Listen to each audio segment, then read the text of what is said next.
Lalu apa respon Hasto Kristianto pasca jaksa menuntut dirinya 7 tahun penjara dalam kasus Harun Masiku? Kita langsung bergabung sambungan daring untuk membahasnya dengan Pak Alfon Kurnia Palma, kuasa hukum Hasto Kristianto dan juga Mas Heri Firmansyah, pakar hukum pidana. Selamat sore Bapak-Bapak. Pak Alfon, Mas Heri. Sore, Mas Arnold. Siap, saya ke Pak Alfon terlebih dahulu. Respon dari kuasa hukum seperti apa hari ini, Mas Alfon? Ya, pertama-tama begini ya, seperti dikatakan oleh Bang Mulya tadi, bahwa sebenarnya itu tidak cukup ada bukti yang menjelaskan bahwa telah adanya perbuatan perintahan penyidikan ya, sebagaimana yang ada pada tahun 2020 dan pada tahun 2024 gitu. Kemudian yang kedua, itu memang tidak ada bukti yang kuat bahwa adanya keterlibatan dari klien kami terkait dengan penyuapan ini sendiri. Nah, terkait dengan persoalan obstruction of justice di tahun 2020, itu sebenarnya jaksa penuntut umum kan mempunyai saksi-saksi gitu ya. Pertama Nur Hasan, Kusnadi, Rosa Purbabekti, dan Arief Budi Raharjo. Gitu. Nah, untuk Nur Hasan dan Kusnadi itu menyatakan bahwa pada tahun 2020 Nur Hasan menyatakan bahwa yang menyatakan adanya Bapak, kata Bapak, itu sebenarnya 2 orang yang berbadan tegak. Bukanlah atas perintah dari Hasto Kristianto pada saat ini. Nah, pada saat itu Hasto Kristianto itu ada di Kompas TV untuk adanya penyerahan buku resep masakan Nusantara ketika itu. Nah, jadi kalau misalnya dikatakan di situ ada perintah dari Hasto Kristianto kepada Nur Hasan untuk meminta Harun Masiku untuk menenggelamkan handphonenya, itu butuh penjelasan terlebih dahulu dari 2 orang yang memerintahkan kepada Nur Hasan untuk menyatakan perlu direndam handphone tersebut gitu. Dan kesaksian dari Nur Hasan di persidangan tidak terbukti juga? Enggak ada. Jadi begini, dalam konteks hukum acara sebagaimana dinyatakan dalam pasal 185 ya, itu keterangan yang ada di persidangan, bukan BAP. Pada BAP dan kemudian persidangan itu jadi dinyatakan bahwa maksudnya Bapak itu bukanlah atas perintah dari Hasto Kristianto, tetapi 2 orang ini gitu, yang berbadan tegap gitu kan. Nah, di situ jaksa mengatakan bahwa ini tidak logis gitu. Nah, begitu juga pada saat jaksa penuntut umum menyatakan bahwa Kusnadi itu diperintahkan untuk melarung gitu kan. Nah, diskusi ini ada di 2 handphone. Pertama handphone atas nama dari Sri Rejeki Hastomo dan kemudian juga dari Bagas gitu ya. Nah, handphone ini dikatakan itu milik dari Hasto gitu. Dan memerintahkan kepada Kusnadi untuk melarung. Nah, melarung dan pemahaman ini adalah untuk buang sial gitu.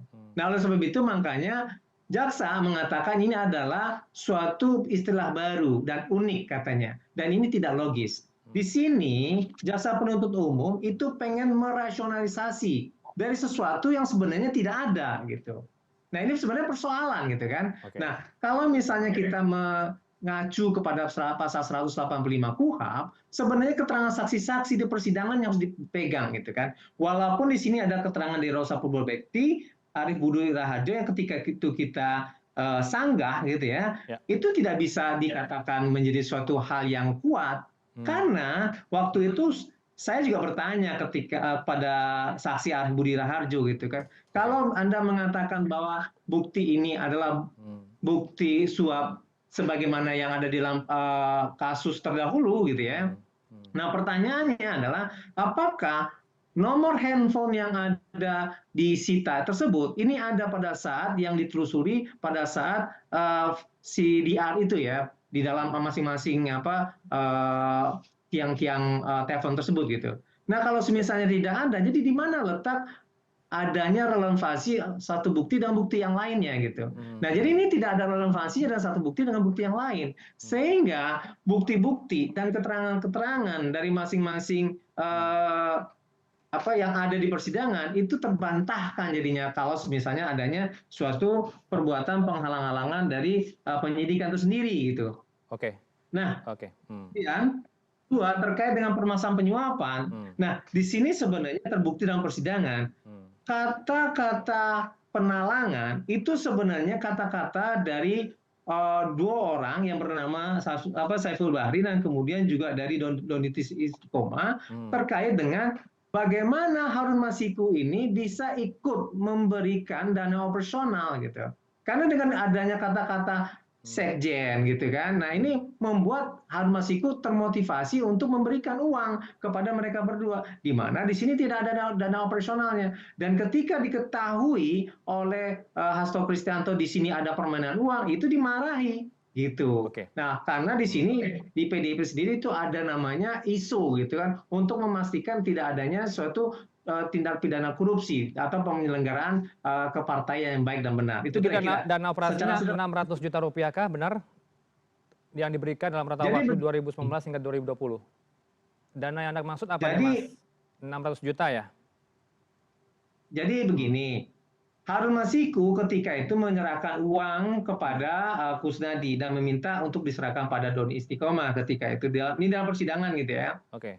Nah, itu sebenarnya uang dari Harun Masiku bukan dari Hasto Kristianto yang kebetulan juga gitu kan ada dana yang lain juga untuk kepentingan penghijauan di dua. Jadi ada dua peristiwa yang berbeda yang dipahami satu. Nah, ini membingungkan jadinya gitu kan. Baik. Tapi pada prinsipnya pada saat ini adalah dana untuk kepentingan katanya operasional dari memastikan Harun Masiku menjadi anggota DPR RI itu dari Harun Masiku gitu. Dan itu sudah diakui oleh Doni Istiqomah dan kemudian juga oleh Saiful Bahri.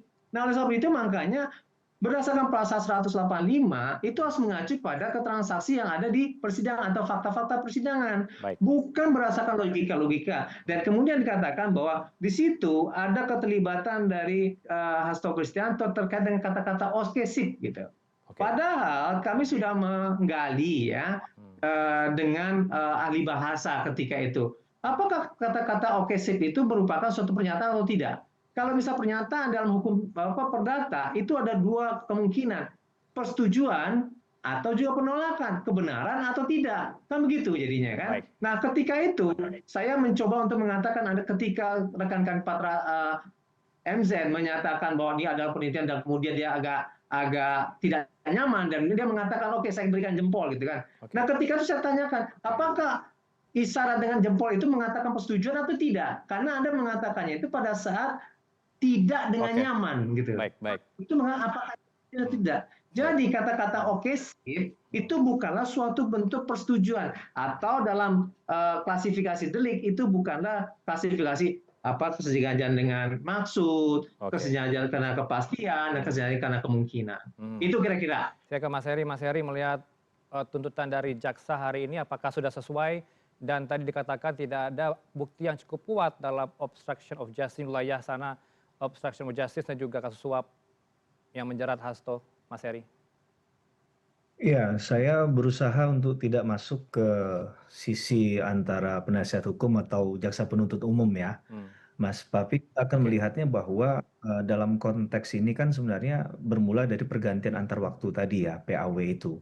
Itu yang harus clear. Toh nanti kuasa hukum kan akan punya kesempatan untuk melakukan pembelaan ya, pledoi yang akan diajukan ya, tentunya dasarnya dari tuntutan yang sudah dibacakan oleh teman-teman jaksa penuntut umum. Nah, bantahan tadi silahkan kan tentunya pasti dimasukkan di sana untuk dibantah habis-habisan, tidak sesuai dengan fakta, dikaitkan dengan materi fakta hukum yang lain dan data-data bukti yang mereka punya. Tapi dalam konteks ini juga penting untuk melihat adanya meeting of minds-nya. Nah, ini yang menurut saya nanti akan lebih banyak jadi perhatian hakim ya, karena tentu pemutus itu kan hakim. Bisa saja tuntutannya 7 tahun, tapi kan putusannya bisa lebih rendah, mungkin bisa lebih tinggi atau sama kan, ini masih peluangnya masih terbuka dalam konteks putusan akhir nantinya. Tapi dalam meeting of minds tadi adalah ada nggak kesepahaman bagaimana bunyi kesalahan dengan sengaja itu kan berarti ada will and advertence-nya kan, berarti ada niatnya tadi dari awal, itu yang harusnya dibangun untuk pemahaman dalam kontra terhadap surat tuntutan yang sudah dibacakan tadi, apakah benar bahwa Pak Hasto itu punya kesepahaman dengan mereka-mereka yang sudah dihadirkan sebagai saksi kemarin yang untuk menghilangkan atau melarung bahasanya atau merendam handphone tadi. Mhm. Nah, ini kan bahasa yang harus diterjemahkan dalam meeting of minds-nya tadi. Memang tidak mudah untuk membuka kotak Pandora meeting of minds-nya, Mas. Tapi dalam konteks tadi tentu akan dikaitkan relevansinya dengan keterangan-keterangan saksi-saksi yang sudah ada. Oke. Walaupun keterangan itu sudah dibacakan, sudah disampaikan di muka pengadilan, tentu pasti ada bantahan. Hmm. Keterangan ahli yang sudah disampaikan oleh para pihak, di antara pihak yang satu dengan pihak yang lain tentu pasti punya pemahaman yang berbeda atau cara pandang yang berbeda terhadap hal itu sah-sah saja. Baik. Tapi tentu Hmm. poin utama dari kasus ini bermula dari pergantian antar waktu tadi, Ya. sehingga bisa harus diperkuat apakah ada cawe-cawe atau istilahnya keterlibatan langsung atau tidak langsung dari Pak Hasto ya. Karena kita bicara di pasal 21 untuk merintangi penyidikan, penuntutan sampai mungkin di tahapan persidangan secara langsung atau tidak langsung. Ini kan pasal obstruction of justice-nya. Harus lihat di situ apa ada lying-nya, apa ada istilah aiding a suspect, ada tampering with the evidence misalnya, atau famous obstruction.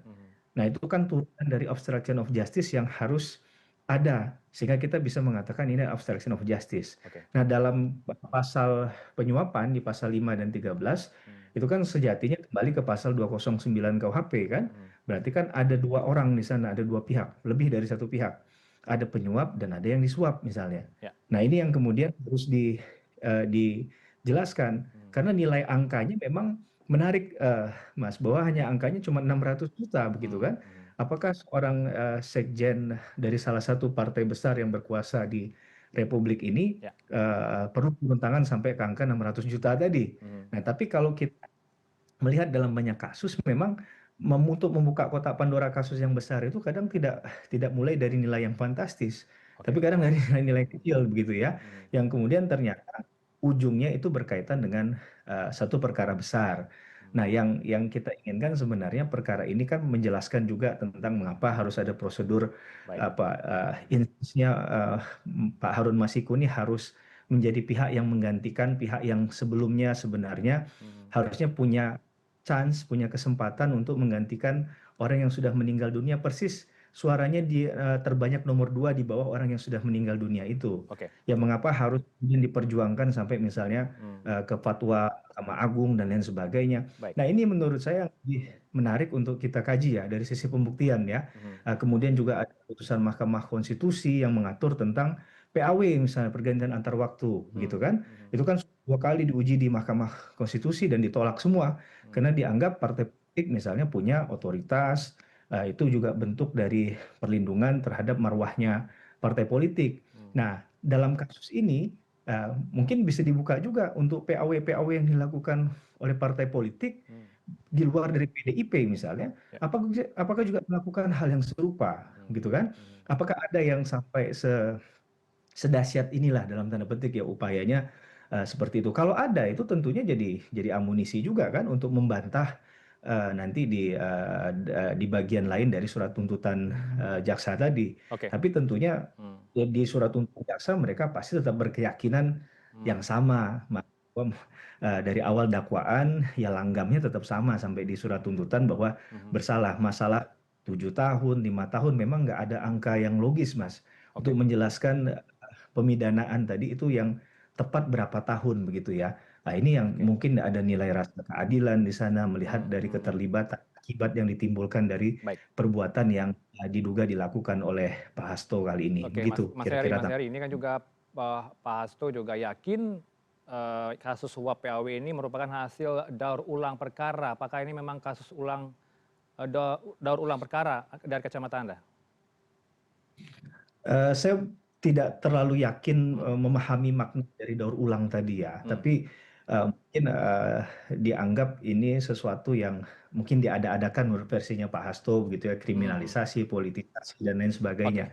Malah itu menurut saya memang harus dijawab dengan lugas begitu, dengan data fakta yang ada bahwa keterkaitan dengan Nur Hadi, Saiful Bahri atau siapa itu ya, saya lupa beberapa saksi yang dihadirkan itu, ya mungkin mungkin saja keterangannya benar disampaikan, tapi berdiri sendiri misalnya kan, bahwa tidak ada direct langsung ataupun tidak langsung yang dilakukan oleh Pak Hasto. Jadi kan poinnya jadi tegas di situ kan,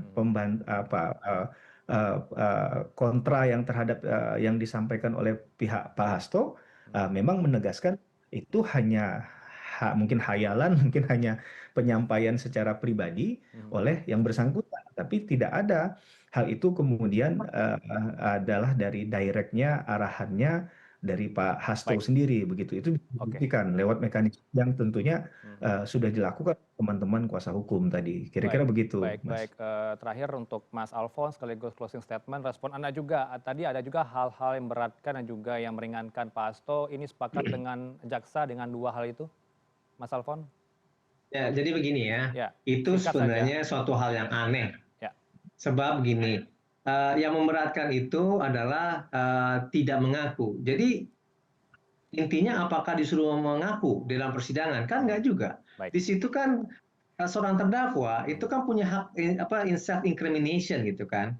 Nah, oleh sebab itu makanya kenapa disuruh mengaku di situ, padahal nyata-nyata itu tidak ada. Bahkan bukti-bukti yang dihadirkan jaksa penuntut umum di persidangan itu sangat sumir Baik. dan itu membutuhkan bukti-bukti lain yang bisa menolong bahwa bukti-bukti yang dihadirkan itu menjadi bukti yang sangat Baik. kuat. Kan begitu. Baik, Nah, baik. sekarang kalau misalnya dengan kelemahan bukti yang diajukan dan kemudian mengatakan situ terbukti Oke. bahwa dugaan obstruction of justice, kemudian juga dugaan penyuap itu menjadi terbukti, itu menurut saya itu suatu hal yang dipaksakan atau sebagaimana dikatakan terlebih dahulu ini adalah pemidanaan yang dipaksakan gitu kira-kira, Baik, Mas. baik, baik. Terima kasih.